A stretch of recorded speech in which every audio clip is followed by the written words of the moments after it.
Hello friend, and welcome back to the channel. While I move through a couple of mornings in this video, baking, teaching my kids, keeping the home running, I want to tell you about something that took me years and a health crisis to learn.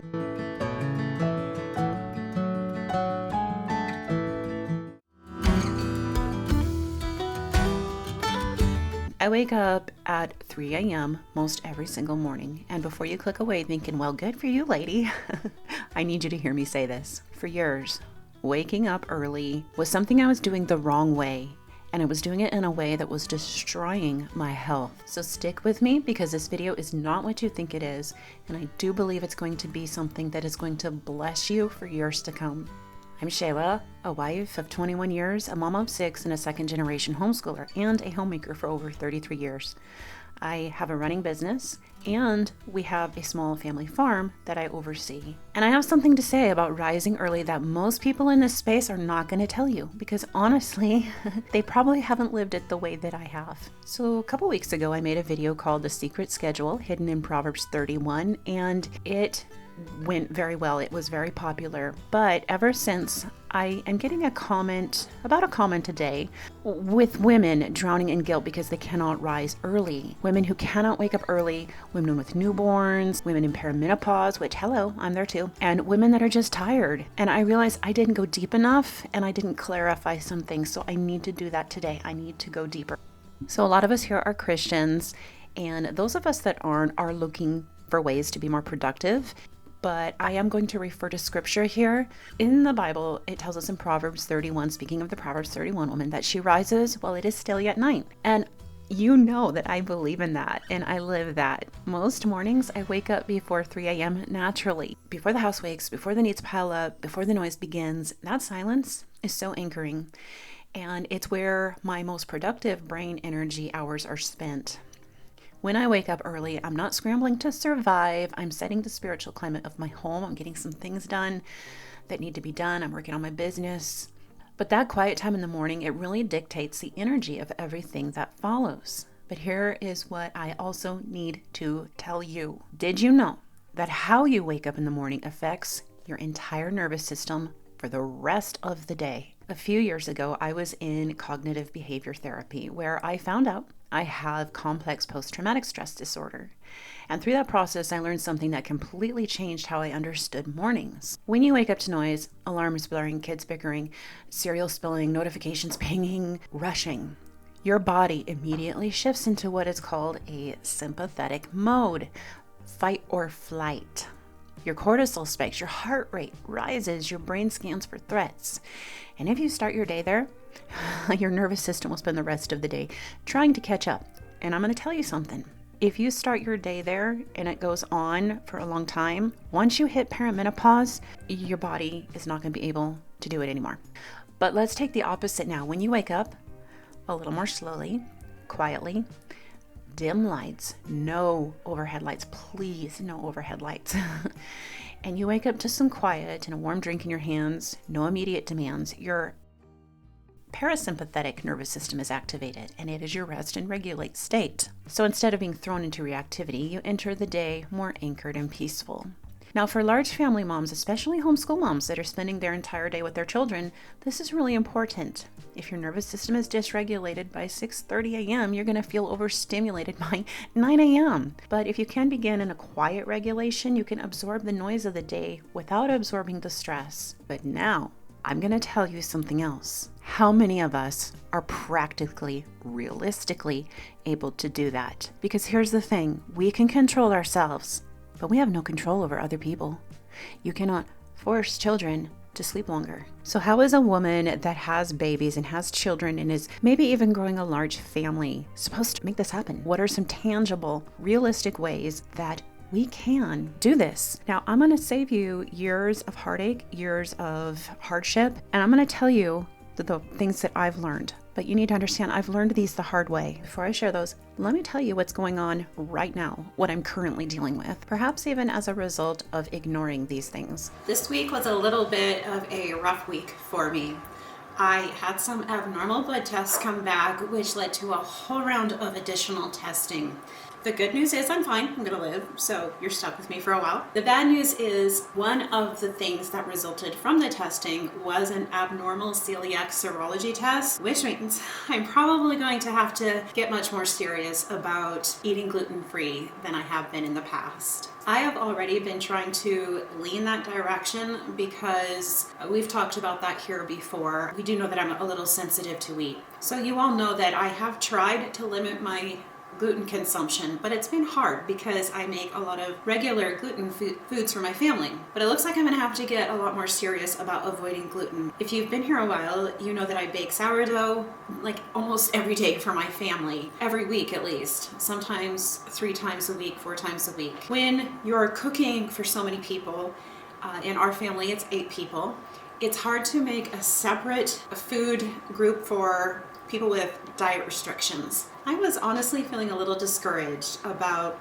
just not having any bread at all. And then, and I'm not kidding you, that very same day after my celiac serology results came back, I got this wild grain box. It arrived at our home as part of a sponsorship. And guess what? Everything that Wild Grain gifted me in this order is gluten-free. Friends, I almost cried. It was such a special provision and my heart was overwhelmed with gratitude.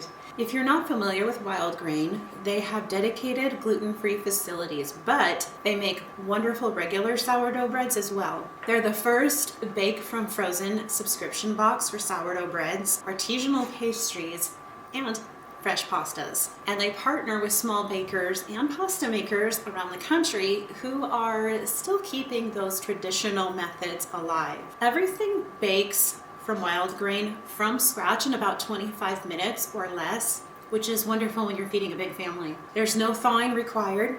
Freezing it actually locks in the flavor, nutrients, and texture without using preservatives. So today I am baking up one of these loaves and some other goods so that you can see it go from frozen to fresh. I wish you could smell this seed bread. You can smell it even as it's frozen through the bag. Even as it's frozen, the smell still comes through and it smells so amazing. It is the sourdough everything bread. They also sent the gluten-free tortellini again, and I have to tell you, this stuff is genuinely delicious. I actually like it better than wheat tortellini. A couple things that made this box extra special is that my oldest son also has a wheat sensitivity, but he is not supposed to have corn either. And so 2 of the items that arrived, I was so excited to see that 2 of them are not only wheat-free, gluten-free, but they're corn-free. So my oldest son can actually enjoy some of these treats too, the brioche buns and the chocolate chip cookies. It almost never happens where he can enjoy chocolate chip cookies, so this is really special. One thing I really appreciate about Wild Grain is that they use simple ingredients you can actually pronounce. And their sourdough goes through a slow fermentation process that takes over 20 hours, compared to about 20 minutes for most grocery store bread. There are no preservatives and no shortcuts, and they even send some butter in this butter. Whew, wow, it's French butter, it's slow churned French butter. It is delicious. By the way, regular gluten-free breads are honestly not very good. But I'm telling you, the sourdough gluten-free breads are shockingly different and so wonderful. It's the only way gluten-free bread should be made is sourdough because it tastes so good. I love bread and I miss wheat bread when I can't have any.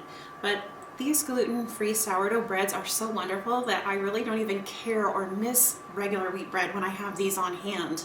Now, Wild Grain also offers vegan boxes and they have some new protein boxes, so be sure to check those out.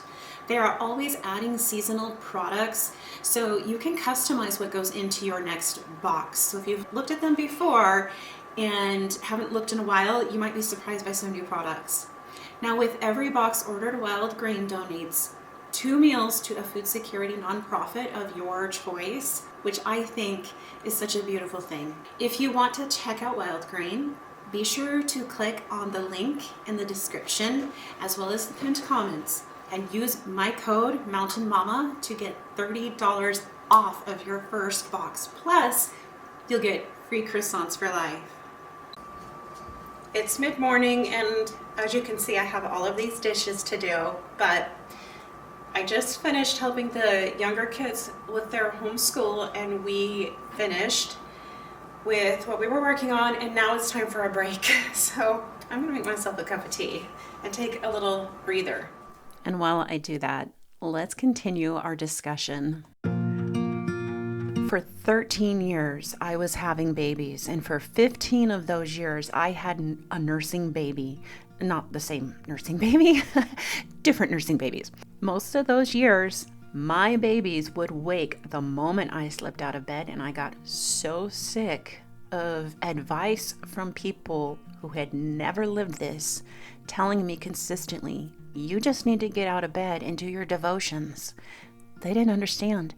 The moment I would get out of bed, I had a baby to take care of every morning, 15 years straight. I wanted that quiet morning time so desperately. So here's what I did. I started waking at 1 a.m. the majority of many mornings.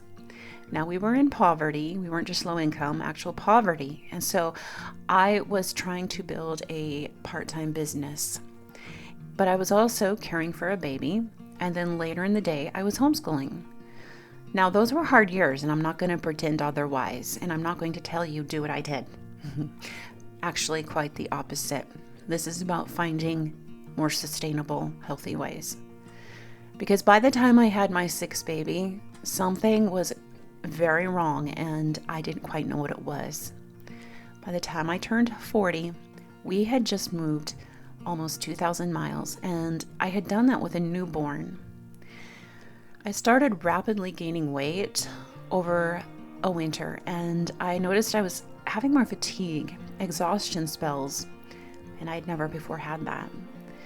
Now, granted, my baby, my last one, he would only sleep for about 2 hours a stretch for 2 years. But by the time he was around 6 months to a year, or somewhere in there, my whole body was in pain. I was exhausted. I was gaining weight. And so at a doctor's checkup, my doctor ran some blood work. Hashimoto's hypothyroidism. I had pushed my body too hard for too many years, for too many seasons. There were other mistakes that I made along the way. For example, not standing my ground in certain areas with certain people that were extremely toxic, that my husband and I should have shown the door many years prior. I also was living in agricultural country. That's where we were living. And so we were constantly dealing with the agricultural sprays, which are very toxic. Now, I share all this not to scare you, but I want you to hear what I have to say clearly. Sleep, friends, it's when your body heals. If you're forcing yourself out of bed in sheer pure exhaustion, and especially, oh gosh, mama, if you're in your childbearing years, you could be borrowing against a debt that your body will eventually collect. So here's something very freeing that most everybody misses in the conversation about the Proverbs 31 woman. That chapter is a picture of a woman's life over time. She was not doing all of these things in a single day or a single week or a single season. This is her story spread over a lifetime. So if you're in a season of newborns, waking nights, postpartum recovery, perimenopause, illness, or deep exhaustion, you are not failing the Proverbs 31 standard. You're living inside a different chapter of it. The Bible even tells us that God gently leads those who are with young. So if God is gentle with us in these hard seasons, then we need to learn to be gentle with ourselves as well. Let me give you something practical for wherever you are at right now. If you have young children, the goal is not long silence, it's nervous system gentleness. So rising early in that season, you know what? It might not mean at 5 a.m.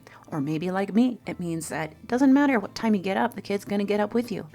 So here's what you can do. Just take it slower in the morning. Maybe you're up, maybe you got those babies. You know what? Have a little morning basket for them to have toys that they only play with in the morning. And you can kick yourself back with a cup of tea. Keep mornings just a little slower. If you don't have to have set rigid times for everything, then don't. Just have windows of time that you will get the important things done. If you do have rigid set times, margin in breaks, more breaks. Accept the fact that some days, and this is going to be your whole life, not just when you're in the childbearing years, but accept that there are going to be some survival days. If you're up all night with a sick baby, or if you're in perimenopause and up half the night with hot flashes keeping you awake, you know what? You can get up when you get up and take a little bit more breaks in the day and know that that's going to have to be more of a survival day. Those days aren't failures, they're seasons, and they require a different strategy. And they definitely don't require you forcing yourself out of bed before you know your body's ready. Now, let me tell you why I personally wake up at 3 a.m. It's because that's the way God made me. I've always been a natural early riser, probably since I was around 20, definitely by 25. It's just how I'm wired. There's actually something called short sleeper syndrome, and I've wondered if I have it. I'm not sure if I have it like fully, because I do need times where I have to get more sleep. But I usually do function fairly well when I'm healthy on about 5 to 6 hours of sleep. But you know what? That 3 a.m. rising, it started with something specific. For a while, this was back in 2019, I had been feeling this pull to start what is now singing a new song, Mountain Mama's Home. Ideas kept waking me up in the middle of the night. I had 6 kids, I was homeschooling, I had a business before that had fizzled out, and I was kind of in a, okay, what's next phase? And I knew that the priority was my children and their education, but I knew that there was something more I was being called to do. I just, you feel it in your bones when that is going on. One night I was lying awake again. I woke up 1 o'clock in the morning and I couldn't get back to sleep. And this had been going on for weeks. And I finally just prayed, because I had all of these thoughts swirling in my mind of things it just felt like needed to be said to younger women and women that were in similar boats as me. And so I finally said, Lord, if you want me to do this, if you want me to start this ministry, then by all means, keep me awake. But if you don't, please let me be asleep by 2 o'clock. And I'm going to be honest, I was very neutral on it. I was okay with going to sleep if that's what the Lord had, but I was okay with staying up too. 2 o'clock rolled around, wide awake, eyes buggy, not tired, not groggy, just ready. And so I got up and I started doing the work. Now that was the beginning of everything you see here, but I want to leave you with this truth.